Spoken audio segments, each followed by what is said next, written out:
História Moderna 1, Seção 3, Texto 1. Os Portugueses em África. John K. Thornton. A expansão portuguesa em África iniciou-se a partir de 3 frentes. A guerra em curso contra os muçulmanos na Península Arábica, que extravasou para o outro lado do Estreito de Gibraltar. A exploração dos mares a oeste de Portugal e a descoberta das ilhas do Atlântico, e a demanda de Prestes João e de uma rota para as suas terras, bem como o desenvolvimento do comércio em produtos mais prosaicos, como ouro e escravos. As frentes eram interdependentes. A exploração das ilhas atlânticas podia ajudar a financiar as guerras no norte da África, e uma aliança com o Prestes João seria um modo de encontrar apoio na retaguarda das potências muçulmanas do norte da África.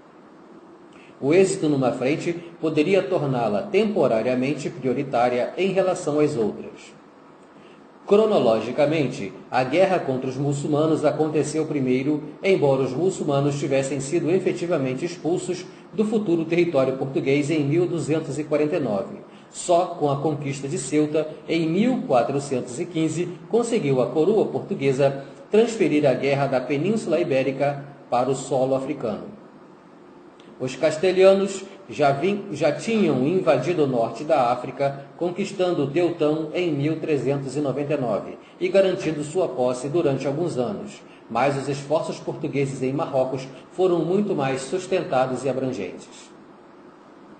Embora os portugueses beneficiassem das dissensões entre os líderes norte-africanos, que lhes permitiu expandirem para o sul ao longo da costa marroquina, a emergência da monarquia sadida em 1511, com sua vigorosa liderança de homens santos, acabou por expulsá-los da maioria de suas posições pós a queda de Agadir em 1541. Nos anos em que se seguiram, foram evacuadas outras praças, culminando o processo na Batalha de Alcácer Quibir, onde, em 1578, foi esmagada a quixotesca e a infrutífera tentativa de D. Sebastião para restaurar a posição portuguesa. As cruzadas ocidentais, que colocaram Castela, Aragão e Portugal frente a frente com os muçulmanos da Península Ibérica e do norte da África, inseriram-se nos esforços mais latos da cristandade ocidental contra os muçulmanos, que, desde o século XI, tinham desencadeado as cruzadas em direção a Jerusalém. Com a queda dos últimos reinos cruzados da Síria, Acre, em 1291, houve apelos a uma renovação de guerra e reconheceu-se que seria mais difícil. A Etiópia cristã também se envolvera nas cruzadas, pelo menos de forma indireta. A dinastia salomônica, que subira ao poder em 1270, desenvolveu uma política agressiva contra os muçulmanos. Entrou por diversas vezes em conflito com os governantes do Egito, que controlavam o patriarcado da igreja cópita e etíope e tinham uma política de procurar alianças com a Europa cristã. Em 1306, chegou à Europa uma embaixada da Etiópia que pretendia contatar o rei das Espanhas. Esta embaixada incutiu permanentemente nos ibéricos a ideia de que o misterioso Prestes João, cuja carta no século XII tanta especulação provocara na Europa, era, na verdade, o soberano da Etiópia. Com o fim dos reinos cruzados, em 1291, os etíopes necessitaram de se ligar a outra potência, e foi provavelmente o envolvimento comercial catalão no Alto Nilo que fez das Espanhas uma possibilidade. O potencial da aliança foi realçado por uma proposta de duplo casamento dinástico entre a Etiópia e Aragão, em 1428, mas que nunca se materializou. Os monarcas ibéricos tendiam geralmente a formar alianças através de matrimônios, e Portugal estava ligado a Aragão, por vezes em virtude da hostilidade que tinham em relação a Castela, ou por força das políticas matrimoniais. Por isso, a possibilidade de uma rota marítima para o Prestes João ajudou a estimular a exploração portuguesa do Atlântico, o que é de fato afirmado na crônica de Zarura. Todavia, O início da expansão portuguesa no Atlântico esteve mais ligado à antiga exploração do chamado Mar Pequeno, a faixa atlântica diretamente em frente das costas ibérica e marroquina. Os primeiros esforços europeus nessa área, liderados pelo genovês Lanzaroto Malocello, surgiram, por acaso, do novo comércio entre o Mediterrâneo e o norte da Europa. O envolvimento oficial português no comércio emergente do Mar Pequeno teve início com seu patrocínio e uma expedição italiana de exploração, em 1341.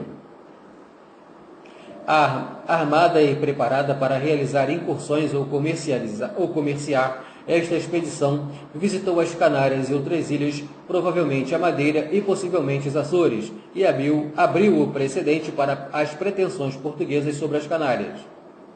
A colonização das ilhas desabitadas do Atlântico e sua futura expansão na costa africana. A navegação do Mar Pequeno também levou Portugal a procurar atingir um segundo objetivo de longo prazo, a descoberta de um caminho marítimo para os centros produtores de ouro da África Ocidental. Havia grandes interesses catalães envolvidos nesse comércio, pois os mapas produzidos por cartógrafos catalães revelam um conhecimento profundo da geografia do Sudão Ocidental e dos domínios do Preste João na Etiópia, incluindo um rio de ouro, o Senegal.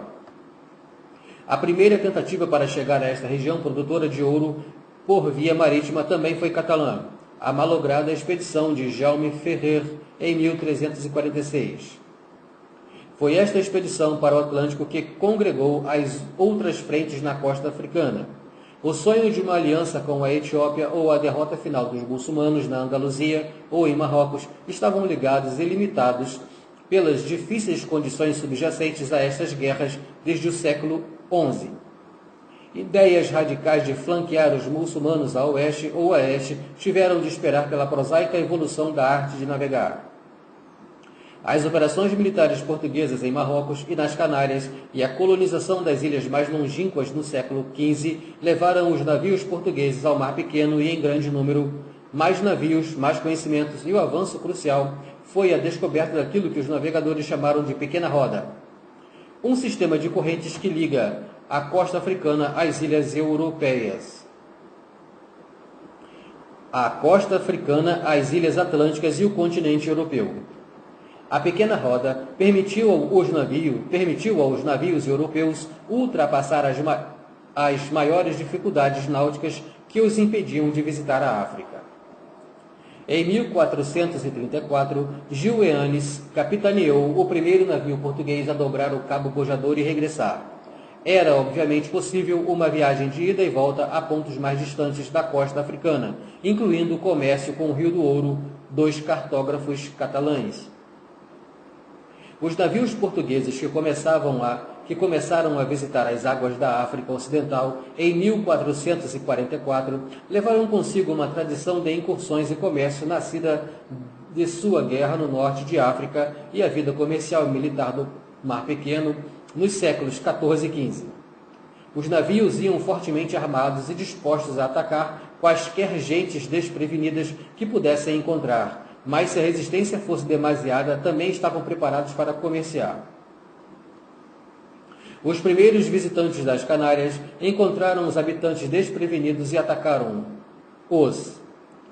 Mesmo quando os canários conseguiram enfrentar os estrangeiros de armas na mão, viram-se em desvantagem por não possuírem embarcações e só poderem combater os europeus em terra. Assim, embora muitos portugueses se apresentassem para comerciar pacificamente, os adeptos das incursões e da conquista prevaleceram onde o acesso à costa era fácil. Na África Central, a fase das incursões foi a primeira, dada que os nativos, tal como os canários, não tinham como se opor aos navios que apareciam na costa. Mas, ao contrário dos canários, os indígenas da África Central possuíam embarcações. Não podiam navegar no oceano, mas eram grandes o bastante, adequadas para as traiçoeiras águas costeiras e estuários da região, onde os navios portugueses, que eram maiores, não se podiam aventurar. Os nativos não tardaram a demonstrar que até eram capazes de derrotar os portugueses na água, e ainda mais em terra, por vezes conseguiram sair vitoriosos nos próprios navios e com uma série de vitórias militares e navais, entre 1445 e 1552. Obrigaram os portugueses a repensar sua aproximação à África. Assim, em 1456, a coroa incumbiu Diogo Gomes, um nobre da Casa Real, de negociar um acordo de paz com as várias potências da costa africana e garantir o desenvolvimento de um comércio seguro e pacífico. A desconfiança decorrente de uma década de hostilidade dificultou a missão de Gomes, e ele viu-se obrigado a avançar lentamente, pelo que só em 1462 se pôde dizer que Portugal negociou o acesso comercial a todas as terras entre os rios do Senegal e da Gâmbia. À luz do plano radical de flanqueamento dos muçulmanos, que os portugueses por vezes invocaram, a sua expansão na costa do Atlântico pode ser considerada relativamente vagarosa. Isto prende-se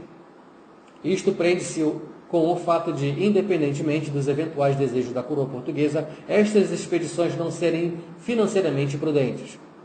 O infante Dom Henrique patrocinou as primeiras viagens no Mar Pequeno no século XV, e as primeiras viagens no Atlântico foram lideradas por membros impecuniosos da pequena nobreza ou por mercadores, não pela coroa. Estes homens procuravam a glória e fortuna para melhorar sua sorte e estavam dispostos a correr riscos. Por norma, a coroa permitiu e autorizou essas primeiras viagens, dando-lhes ampla margem de manobra legal e fiscal para explorar novas regiões, experimentar mercados e efetuar conquistas. Todavia, depois de os exploradores descobrirem mercados lucrativos e seguros, ou de terem feito a conquista, a tendência da coroa foi impor regulamentos ou até apropriar-se dos direitos dos antigos proprietários e concedê-los a favoritos. Assim, a expansão na África Ocidental interrompeu-se durante os primeiros anos do comércio, principalmente porque a coroa era generosa com acesso aos mercados. Enquanto esta situação se manteve, poucos eram os incentivos para correr os riscos associados à exploração de novas faixas da costa africana, ainda que estas fossem relativamente acessíveis por mar. Os lucros certos e previsíveis gerados pelos mercados conhecidos eram geralmente preferíveis aos riscos da exploração. No entanto, quando a coroa exigiu a monopolização do comércio da região, os grupos menos favorecidos procuraram mercados mais longe. A resposta do grupo seguinte, de pequenos nobres e mercadores aventureiros, foi a exploração do Golfo da Guiné na década de 1470.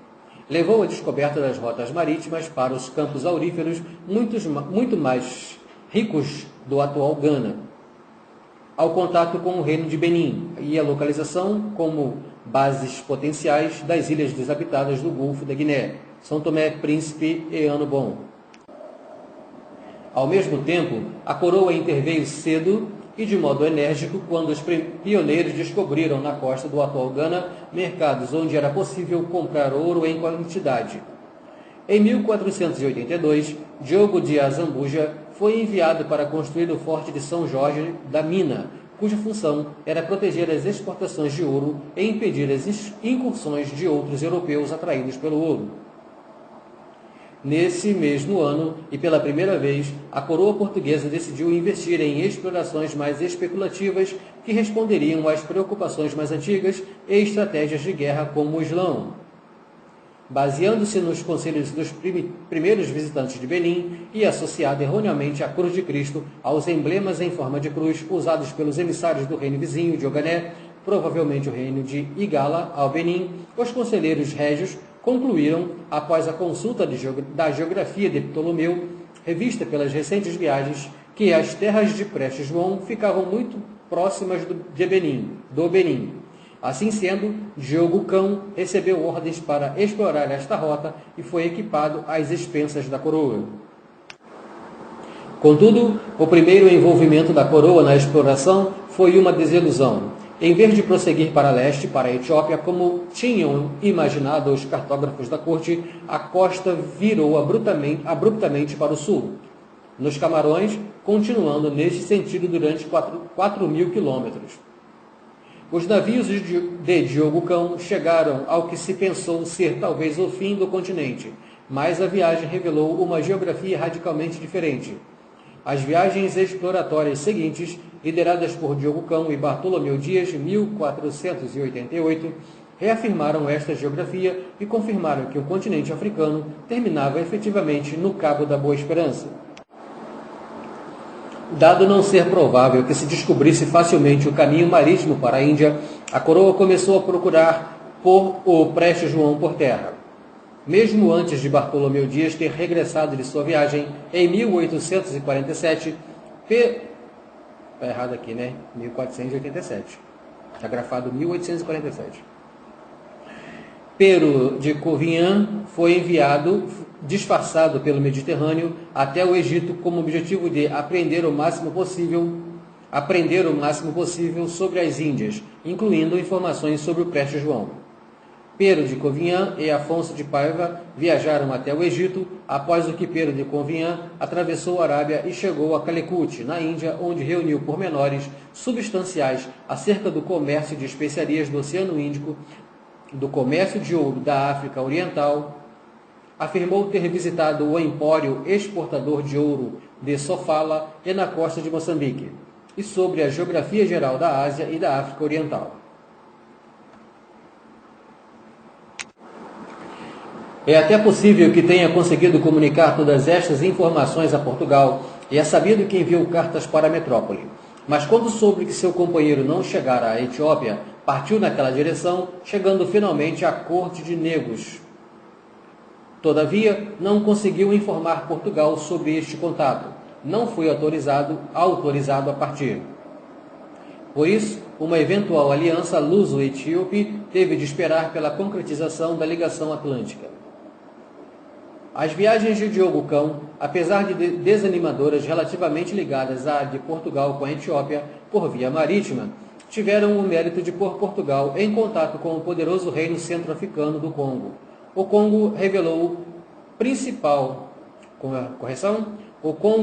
potencial para se tornar um mercado lucrativo, e seu rei, Nzinga Nkuwu, manifestou o desejo de adotar o cristianismo. Foi batizado com o nome de João I em 1491, enquanto o Congo se convertia firmemente num aliado cristão de Portugal na primeira parte do século XVI. Os portugueses mantiveram a esperança de que, subindo o rio Congo, se pudesse ligar a fronteira do norte do Congo com o sul da Etiópia.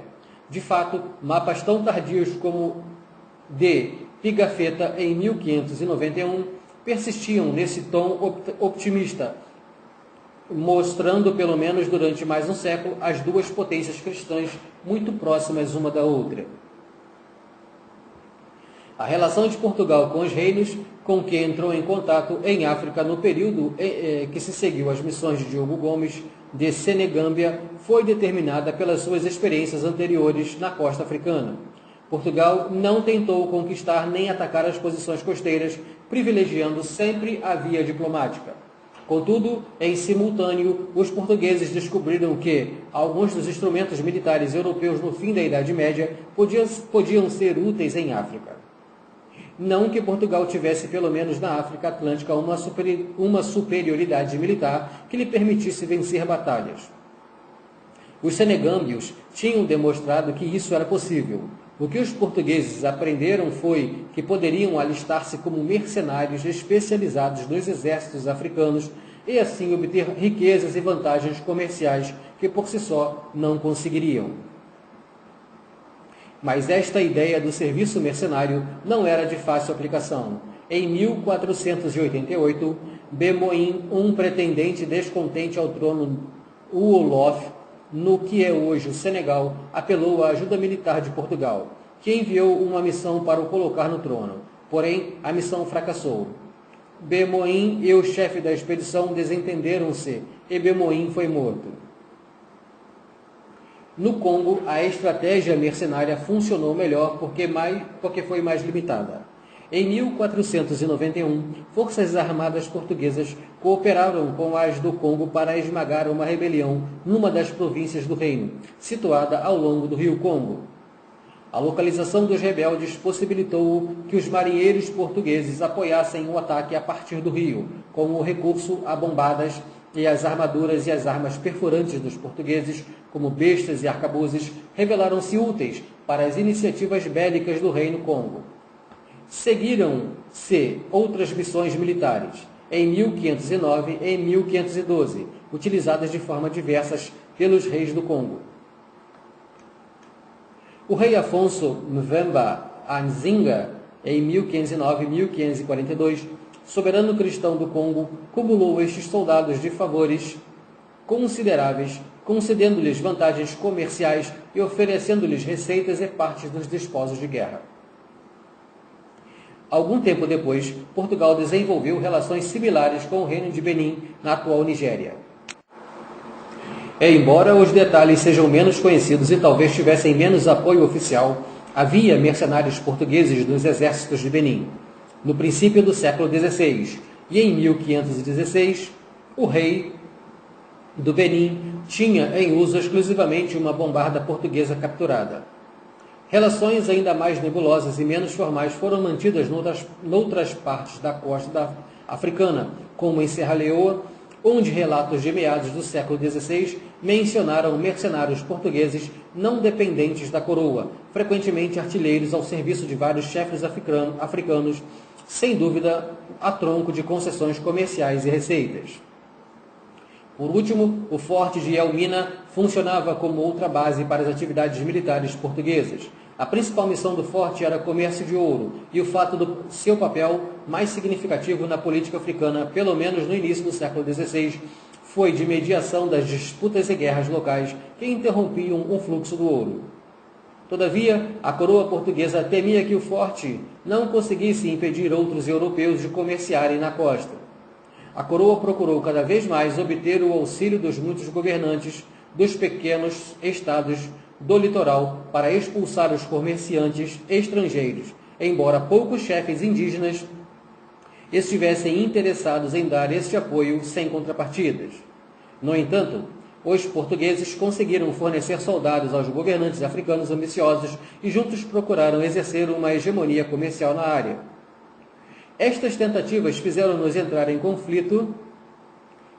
os portugueses entrar em conflito com outros potentados africanos e, em meados do século XVI, assistiu-se a guerras ocasionais entre Portugal e seus aliados contra outros estados, por vezes auxiliados por comerciantes ingleses. Porém, não obstante a tudo isso, houve alterações de soberania, pois nem Portugal nem os seus aliados conseguiram conquistar as regiões vizinhas, nem por cobro ao comércio com os estrangeiros. No fim do século XV, No fim do século XV e princípio do século XVI, o tráfico de escravos começou a emergir como um dos mais importantes pilares do comércio português com a África. Os portugueses tinham começado por adquirir escravos através de incursões, mas a superioridade naval africana nas águas costeiras pôs fim a esta fase às tentativas de domínio militar por parte de Portugal.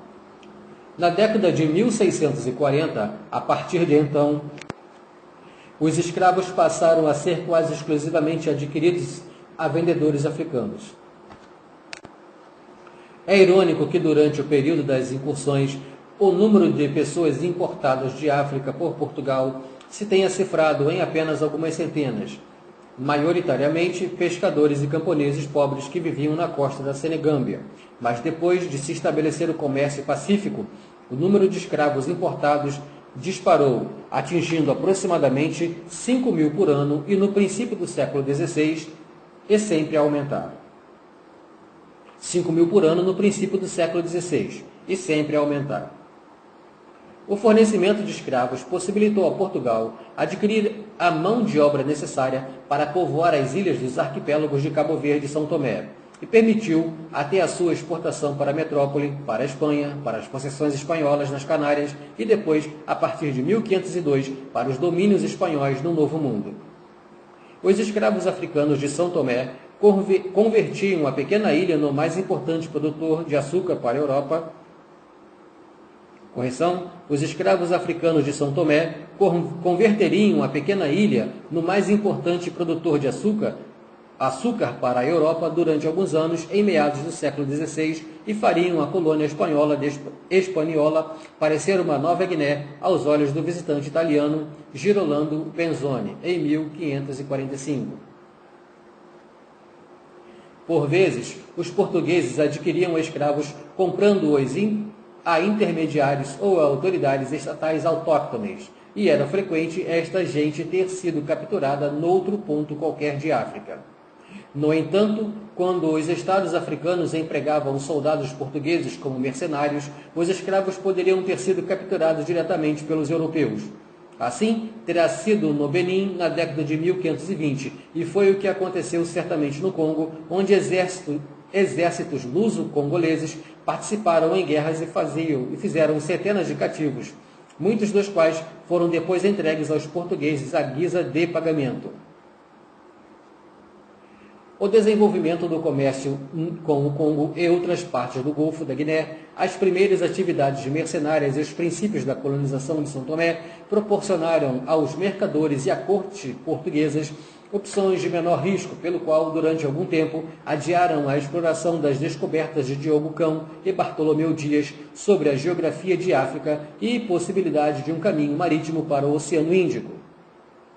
Porém, em finais do século XVI, estas primeiras aventuras pioneiras foram sendo cada vez mais abafadas. São Tomé, colonizada com êxito por Álvaro de Caminha, tornou-se uma possessão real em 1499, mas a exploração já não dependia da iniciativa privada. Em 1497, 9 anos após as viagens de Bartolomeu Dias, a coroa enviou uma expedição real, desta vez liderada por Vasco da Gama, para chegar às Índias. Contrariamente às expectativas, quando a frota do Gama chegou ao Oceano Índico, não rumou diretamente à terra de Prestes João. Talvez, inspirado nas informações enviadas do Egito por Pero de Covilhã, Vasco da Gama procurou o porto de Sofala, onde se comercializava ouro. Quando chegou a Quiloa, na atual Tanzânia, em 1498, o seu interesse foi procurar os cristãos que, supostamente, habitaram na costa oriental de África. O resultado foi que, não obstante o papel de Prestes João como inspirador do pensamento estratégico, os primeiros contatos de Portugal na África Oriental não foram com o Estado etíope, bastante isolado, mas sim com a região ligada à grande economia do Oceano Índico. O contato português com o lado índico da África foi muito diferente do contato com a África Oriental, enquanto na África Ocidental os portugueses se tinham constatado a possibilidade de utilizar os seus navios e canhões para derrotar os seus adversários africanos, tendo-se inclusivemente saído bastante mal nos confrontos nas águas pouco profundas junto à costa, na África Oriental, que encontraram grandes cidades costeiras que eram vulneráveis ao ataque pelo mar. Além de poderem ser facilmente conquistadas, cidades como Sofala, Mombasa e Quiloa situavam-se no término de lucrativas rotas comerciais para o interior africano e Oceano Índico. A partir da chegada de Vasco da Gama, em 1498, os portugueses forjaram uma aliança com Melinde. Procuraram inicialmente dominar Quiloa, exigindo tributo e depois, em 1502, tomando a cidade de assalto. Por fim, em 1505, construíram uma fortaleza local e guarneceram-na com tropas. No norte, reduziram a influência de Mombasa a pedido de Melinde, sua aliada, e Quiloa, sua dependente, atacando e destruindo periodicamente a cidade, primeiro em 1505, depois em 1528. De fato, grande parte da política portuguesa na África Oriental, durante a primeira metade do século XVI, foi alicerçada na capacidade dos portugueses de saquearem qualquer cidade ou povoação que conseguia acumular alguma riqueza. Porém, os portugueses pretendiam ir além da destrutiva política de rapina e criar um sistema de governação que controlasse o comércio. Começaram a acreditar que Quiloa era a chave do comércio do ouro de Sofala, mas ao constatarem que o domínio que Quiloa exercia na costa, testemunhado pela sua rica e substancial arquitetura, deixara de ser eficaz. Decidiram ocupar a própria Sofala. Em 1512, quando as políticas locais se revelaram dispendiosas de gerir favoravelmente, abandonaram por completo a sua posição em Quiloa, concentrando-se em Sofala. Em 1505, construíram uma feitoria fortificada em Sofala, mas não atacaram a cidade nem interferiram com seu governante. Contudo, infelizmente para os invasores portugueses, constatou que Sofala, afinal, não era um centro de mineração aurífera, visto que obtinha o seu ouro do vasto interior de Caranga, governada pelo Ngweni Mutapa. O ouro era escoado através de muitos portos e não tardou que, como resultado da presença portuguesa, deixasse de chegar a Sofala e a Quiloa, enquanto outras cidades costeiras floresciam. Os portugueses tentaram, então, controlar esses portos mais pequenos e o Vale do Zambeze, primeiro desenvolvendo a ilha de Moçambique como um porto seguro para a região em 1507, e depois usando como base para suas incursões sistemáticas no Vale do Zambeze. Mas, ao mesmo tempo, comerciantes privados portugueses estabeleceram-se na região em feitorias e cidades mercantis de Inhambane no sul e Quilimane no norte. As tentativas dos portugueses para ocuparem e guarnecerem as cidades cruciais faziam parte de um plano Oceano Índico que se foi gradualmente desenvolvendo no princípio do século XVI, culminando no sistema implementado por Afonso de Albuquerque em 1515. Portugal dominar a navegação pela força obrigaria todos os mercadores e armadores a obter licenças e garantia privilégios especiais para os armadores portugueses nos portos de sua região. Quando a ilha de Socotorá foi conquistada em 1507 como parte deste plano, os portugueses retomaram finalmente a demanda do Preste João, desta vez a partir das suas posições no Oceano Índico. O rei enviou como embaixador João Gomes, o qual, à semelhança de Pedro de Covilhã, chegou à Etiópia. Foi bem recebido, mas não foi autorizado a deixar o país. O desenvolvimento de uma relação estreita com a Etiópia foi um processo lento. O programa para uma grande aliança cristã era mais da competência das potências mediterrâneas como o Aragão, e além disso, os conceitos de cruzada de antanho tinham sido praticamente abandonados pelo menos nos tradicionais terrenos da cruzada do Levante, exceto quando necessário para fins ideológicos. O comércio do Oceano Índico e o ouro de Sofala revelaram-se mais úteis e aceitáveis, pelo que a coroa portuguesa pouco fez para estimular o envio à Etiópia de uma missão que, iniciada em 1482, acabara por levar os portugueses à Índia. Em 1512, os etíopes enviaram um embaixador ao governador português da Índia. Quando ele se apresentou em Portugal, a coroa respondeu enviando uma embaixada que chegou à Etiópia em 1520 e ficou no país até 1526. Globalmente, a missão não foi muito bem sucedida, mas estabeleceu-se relações formais e alguns portugueses ficaram na Etiópia. Contudo, estas relações adquiriam subitamente uma importância crítica. No ano a seguir, a partida dos portugueses ao sultanato de Adal, eterno inimigo da Etiópia, caiu sob o controle de Ahmad Gran, um carismático homem santo islâmico. As forças reunidas de Gran em Adal foram reforçadas por somalis, que prontamente aceitaram sua liderança, e por soldados turcos do Império Otomano, os quais, depois de terem ocupado o Egito e a costa da Arábia, em 1516, forneceram mosqueteiros e artilharia ao seu hóspede. Decorridos poucos anos, o exército etíope foi humilhado e as forças de Gran devastaram a Etiópia, destruindo as igrejas e perpetrando massacres. Desesperado, Galedeuvos da Etiópia enviou uma missão a Portugal, oferecendo, entre outras coisas, a submissão da igreja etíope a Roma. Pelo menos, segundo João Bermudes, um membro de pouca importância da anterior missão portuguesa à Etiópia, que chegou a Portugal, dizendo que o Papa o nomeara patriarca da Etiópia. E a ajuda portuguesa não se fez esperar. Em 1541.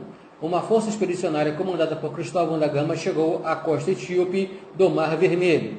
Assim, as relações de Portugal com a Etiópia não eram muito diferentes das que mantinham com muitos outros países da África Atlântica, onde os portugueses se alistavam como mercenários na expectativa de obterem recompensas comerciais, despojos ou vantagens políticas. A sorte favoreceu o exército conjunto. Após um revés inicial, em 1542, no qual sofreram muitos mortos e perderam sua artilharia, os portugueses conseguiam matar Grant quando este enfrentou as forças aliadas. O movimento islâmico fragmentou-se, dando aos etíopes a oportunidade de contra-atacarem. Apesar de em número reduzido, os portugueses, seguindo as instruções do rei de Portugal, permaneceram no país como força de combate especial e acabaram por contrair matrimônio com as mulheres da elite etíope. As afirmações de Bermudes, do que era o líder da igreja etíope, denunciadas como fraudulentas pelo rei de Portugal em 1546, terminaram quando o novo patriarca copta e o novo bispo da Etiópia, chamado Abuna, destruíram Bermudes em 1550. Assim, em meados do século XVI, Portugal estabelecera já relações estáveis com toda a costa da África. Durante esse período, como consequência duradoura das suas derrotas iniciais na costa africana na década de 1540, os portugueses não foram conquistadores, a não ser no caso das duas cidades na costa da África Oriental, Quiloa e depois Mombasa. Estabeleceram bases da costa da África Oriental, Quiloa e depois Mombasa. Estabeleceram bases mais permanentes nas ilhas, em Arguim, na costa do deserto do Saara, no arquipélago do Cabo Verde, junto à costa do Senegâmbia, em São Tomé e Príncipe, no Golfo da Guiné, servindo a África Ocidental e Central, e na ilha de Moçambique para a costa sudeste de África.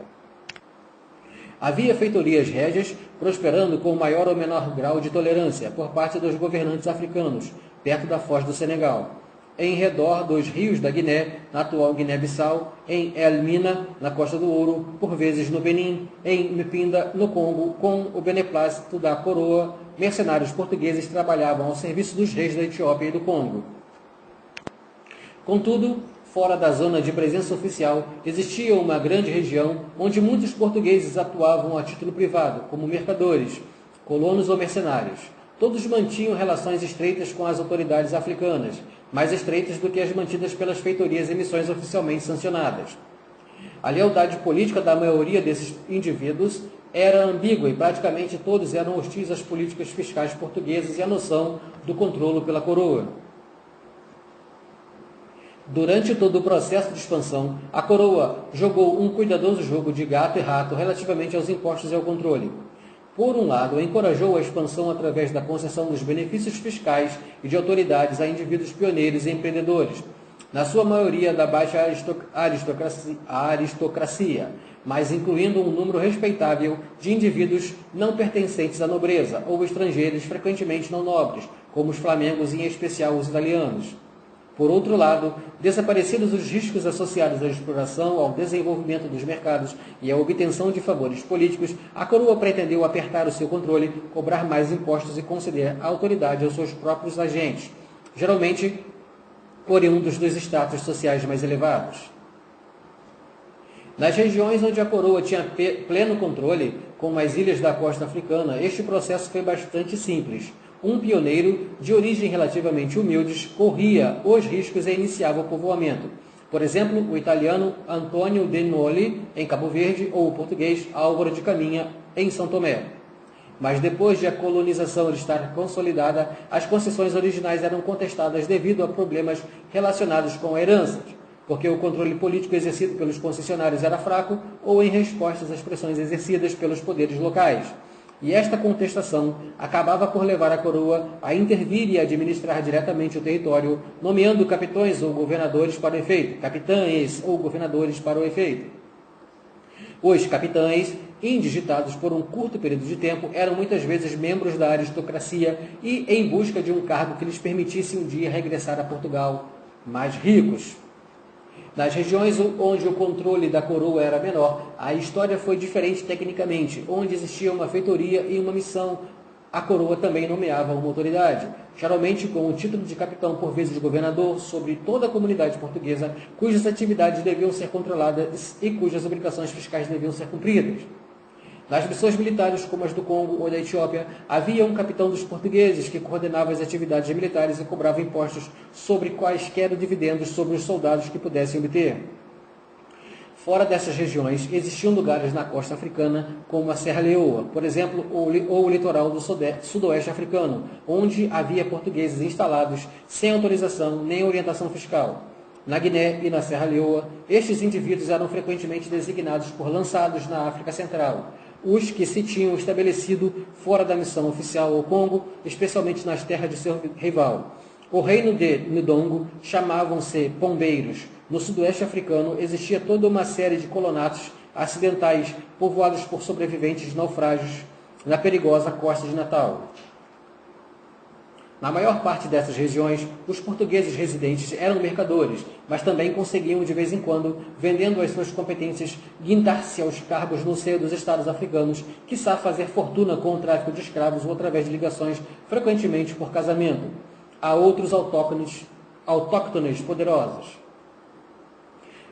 Em todas as regiões onde o controle da coroa não era apertado, registrou-se um conflito entre a coroa e os colonos, no qual os colonos tinham aliados importantes e os governantes africanos independentes que valorizaram seus serviços. Por exemplo, no Congo, durante toda a primeira metade do século XVI, houve uma luta constante entre as coroas congolesa e portuguesa, em relação aos poderes e autoridades do capitão dos portugueses, e o rei do Congo muitas vezes alinhou com os seus clientes da comunidade portuguesa contra os capitães nomeados por Lisboa.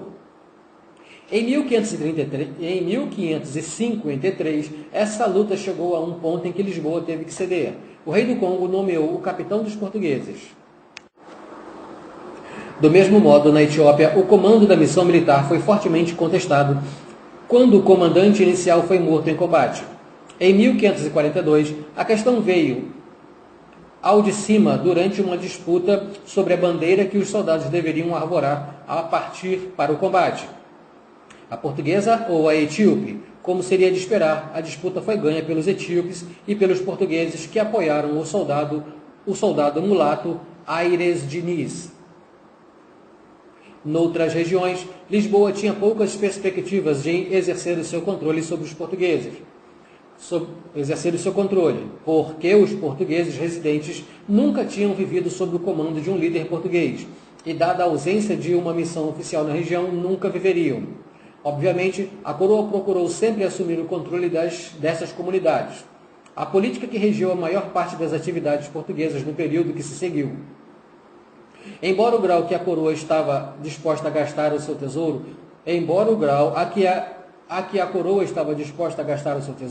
e arriscar os seus soldados para subordinar os renegados portugueses tenha variado, e apesar de serem também evidentes os motivos, além desse desígnio bastante tacanho, foi um tema importante em que quase todas as iniciativas de Portugal em África a partir de 1550. Foi tacanho. Talvez não nos surpreenda o fato de o impetuoso Dom Sebastião ter sido o adepto mais fervoroso de uma ação militar forte para aumentar a autoridade da coroa, mas esta política continuou após o seu reinado com os monarcas espanhóis. Em qualquer dos casos, foi no reinado do rei mais romântico e desastroso que se semearam as sementes do Império Português em África. Em toda a construção imperial levada a cabo pela coroa, a Ordem dos Jesuítas foi um elemento importante no apoio a estas políticas. A Ordem foi fundada em 1540, em 1548, e foram enviados os primeiros missionários para o Congo, que já era um país cristão. Além de levarem a cabo sua atividade missionária, os jesuítas imiscuíam-se na política congolesa, envolvendo-se especialmente com a comunidade portuguesa estabelecida no reino. Os portugueses do Congo desempenharam um papel de relevo na deterioração da relação dos jesuítas com o rei Diogo, até que os padres abandonaram a missão em 1555. Os jesuítas tinham tentado por diversas vezes derrubar Diogo, que consideravam um renegado pagão, por se opor aos seus planos. O empreendimento jesuíta de maior sucesso foi em Angola. As raízes da expansão portuguesa em Angola residiam na relação de Portugal com o Congo e com sua missão militar. Cada vez mais independente da coroa portuguesa, em meados do século XVI, todavia, ao mesmo tempo, a rivalidade entre os reinos do Congo e de Ndongo proporcionou à coroa portuguesa novas oportunidades na região. Já em 1518, Ndongo enviou embaixadas a Portugal e a coroa tentou, sem sucesso, estabelecer uma missão em Ndongo para rivalizar com a do Congo. Primeiro em 1520, 1526 e depois sob o comando de Paulo Dias de Novaes em 1560 a 1564.